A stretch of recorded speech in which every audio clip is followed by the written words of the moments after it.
सांगितलं की बाबा मृत्यूच्या ठिकाणी वशीला चालत नाही, तिला सोनं चांदी काहीच पाहिलं जात नाही. निमंत्रण आलं आपल्याला गुपचूप कोणतीही तक्रार न करता त्याच्या माग जाणं आहे. त्या ठिकाणी वशीला चालत नाही. मग लावायचा प्रयत्न केला नाही, कोणा भक्कम जणांना लावायचा प्रयत्न केला पण कोणाचा सक्सेस झाला नाही. आता गरुड देवाचं वाहन आहे. काय गरुड देवाचं वाहन आहे. काही त्या गरुडाला एक आई होती. आई आजारी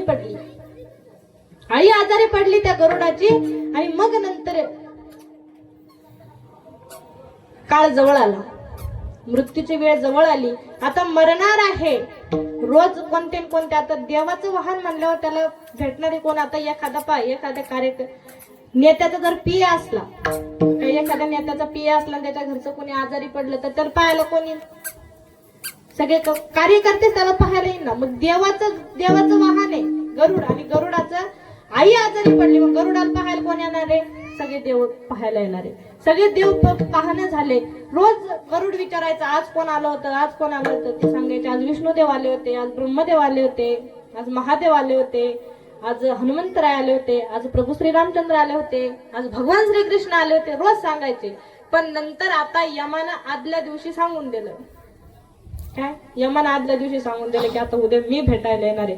आणि त्याने भेटायला येणं साधं होतं का? हे सगळे भेटायला आली आहे ना. कोणा काजूच पाकिट, कोणा बदामाच पाकिट, कोणा सफरचंद, कोणा काही आणलं असं. पण यम तसं काही आणणार होता का? नाही. त्यावेळेस त्या गरुडाने ठरवलं की आता आपल्या आईला मरू द्यायचं नाही. त्याने सांगितलं मी देवाचं वाहन आहे. काय? मी देवाची आयुष्यभर सेवा करतो, देवाचं वाहन आहे. मी देवाला सांगतो की माझ्या आईला मरण देऊ नको. देवाने सांगितलं बाबा ते माझ्या हातात नाही, मी ते तिकडं सोपून दिले. कोणाकडे? यमाकडे सोपून दिले. तिकडे जाय म्हणून तिकडे वशीला लावून टाक. गरुड तिकडे गेला, यमाकडे गेला. यमाला सांगायला लागला की बाबा मला माझ्या आईला मरू द्यायचं नाही. तर सांगितलं कोण? आईवरती माझा खूप जीव म्हटला, मी आईला मरू देणार नाही. तुम्ही काहीही करा. यमान सांगितलं कशाहून नाही मरू देणार. त्यानं सांगितलं मी देवाचं वाहन आहे, मग ऐकावं लागत. त्यानं सांगितलं बाबा मायला नाही सोडलं म्हणे सख्या, तू तुझ्या आईचा विचार करतोय, देवाच्या वाहनाच्या आईचा विचार करतोय.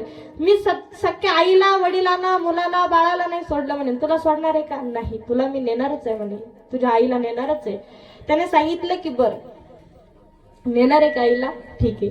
त्या ठिकाणी त्या गरुडानं युक्ती लावली.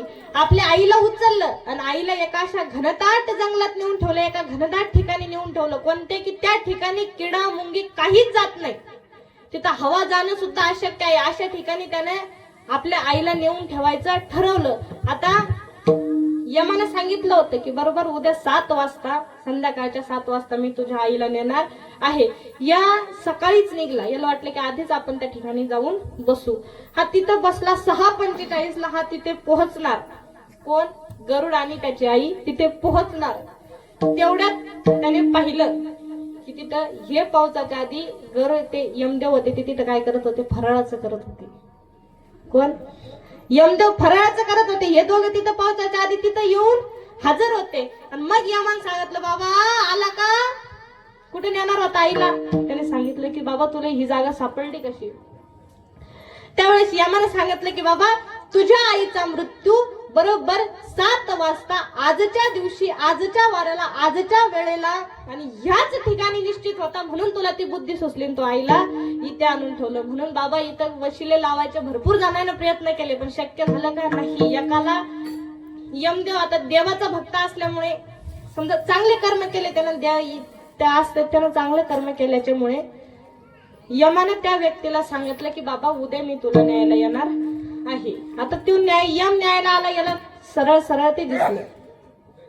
यानं काय केलं? सांगितलं की बाबा आले तुम्ही असं तसं गप्पा गोष्टी झाल्या. कोणा संग? यमा संग गप्पा गोष्टी झाल्या. सगळं झालं. ते म्हणलं चल आता मी तुला नेतो. पण आता ह्यो हुशार होता. ह्यो म्हणला देवा आता जायचंच नाही रे आपल्याला.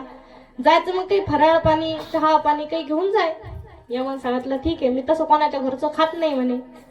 पण यम म्हणला मी तसं कोणाच्या घरचं खात नाही, पण आता तुझ्या घरचं खातो म्हणे. यमान सांगितलं ठीक आहे कर तू सोय.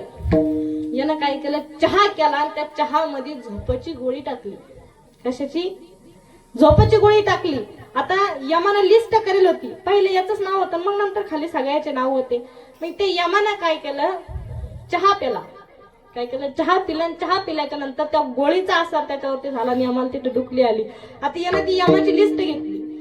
काय घेतलं, यमाची लिस्ट घेतली. यानं वरचं नाव खोडक्याला खालून नाव टाकलं. ते लाईन होती ना, लाईनीच्या खालून नाव लिहिलं. याला वाटलं की आता नेमकं आपल्याला थोडा वेळ तरी, थोडा कालावधी आपल्याला या ठिकाणी थांबता येईल, इथं राहता येईल. यानं काय केलं, खालून नाव लिहिलं. काही कालाच्या नंतर, काही वेळेच्या नंतर त्या यमाला जाग आली. यमाने सांगितलं की बाबा तुझ्या घरी चहा पिला, मी प्रसन्न झालो म्हणे, मस्त झोप लागली. काऊन की रोज फक्त धावपळ धावपळ धावपळ धावपळ चालू असते म्हणे, झोपायला काही वेळ नसतो. पण आज तुझ्यामुळे ती गोष्ट शक्य झाली म्हणे. आज मला काय झालं, झोपायला भेटलं, आज विश्रांती भेटली. आता एक काम करतो म्हणे, काय प्रारब्ध आता मला सुद्धा बदलता येत नाही, पण एक काम करतो म्हणे, आता वरून लाईन वाचत होतो, वरून नाही वाचत म्हणे, आता खालून वाचतो म्हणे. यानं काय केलं होतं, खालून नाव लिहिलं. वरचं खोलडं खालून नाव लिहिलं. त्यानं सांगितलं की बाबा आता तो एवढी सोय केली ना, आता वरचं कट करून टाकू आपण, खालून नाव घेऊ. आता खालून जरी वाचलं, पहिलं नाव कोणाचं आलं, याचं. मरणावरती कितीतरी जणांना वशिला लावायचा प्रयत्न केला बाबा, पण तिथं कोणाचं चाललं का, येथे नाही